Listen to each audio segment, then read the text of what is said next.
This mess has to be cleaned up. The janitor is where? Like it owned the walls, the voice reverberated down the hallway.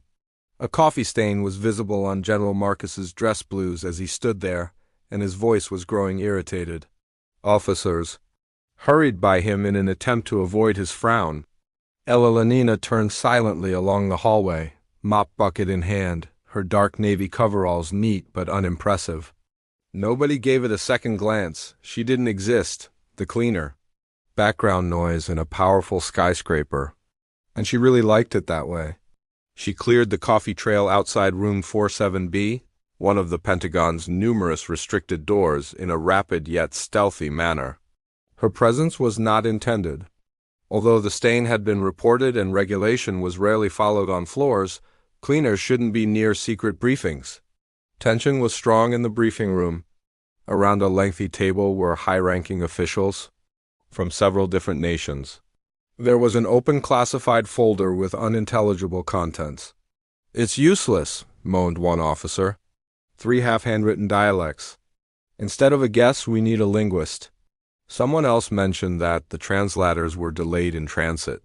"They're stuck at Quantico." With narrowed eyes, General Marcus closed the folder with a snap. "We're short on time. This might be a protocol for launch. Either we solve it right away or we run the danger of a major breach." Elena stopped her mop in the middle of wiping just outside the door. The barely open door caught her attention. She recognized a line from the page that had reverberated loudly enough for her to hear, each and every syllable. A guard of security. Outside the room laughed. "Maybe someone should just run this through Google Translate." "It's not Google Translate material," a quiet, low voice muttered behind him. He pivoted. Elelenina stood with the mop still in the bucket and her hands by her sides. She went on to say that it's not just Farsi, it is a northern regional military dialect of Dari. Time markers, not location identifiers, are included in the Pashto portion. Additionally, the Russian part uses an antiquated encryption. The author intended for only a very specialized type of reader to understand this. The guard blinked. "Just what did you say?" The door opened before he could comprehend it. General Marcus entered the hallway with a stony face and folded her in his palm. He gazed at the mop bucket first, then at Elena. "What's going on here?" Despite not being in uniform and being half his rank, Elena stood tall.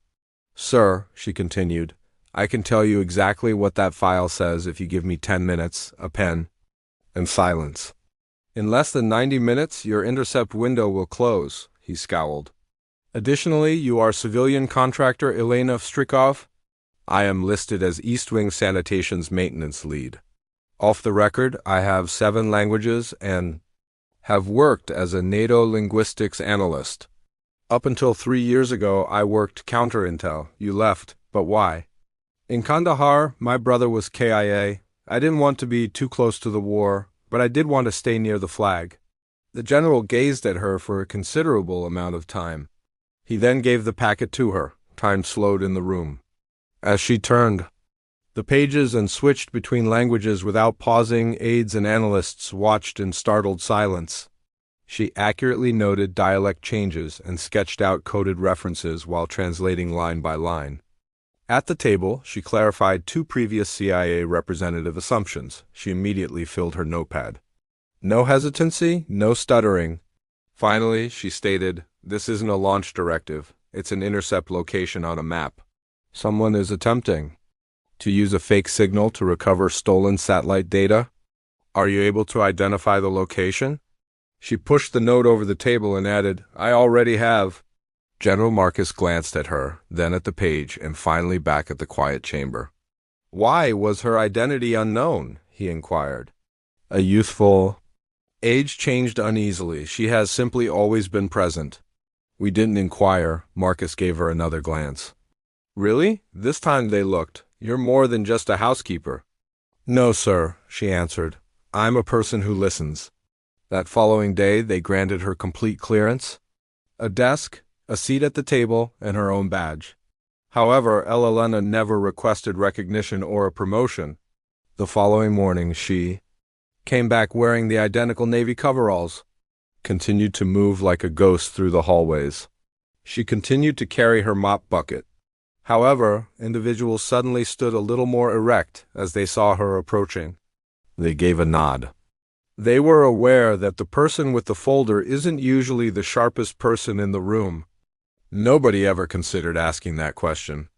We would love to know where you are watching from in the world before we wind up. Leave a remark with your city or nation, and let's see how far this narrative has come. If you were moved by this story, please hit the like button, subscribe to the channel, and leave a karma remark below.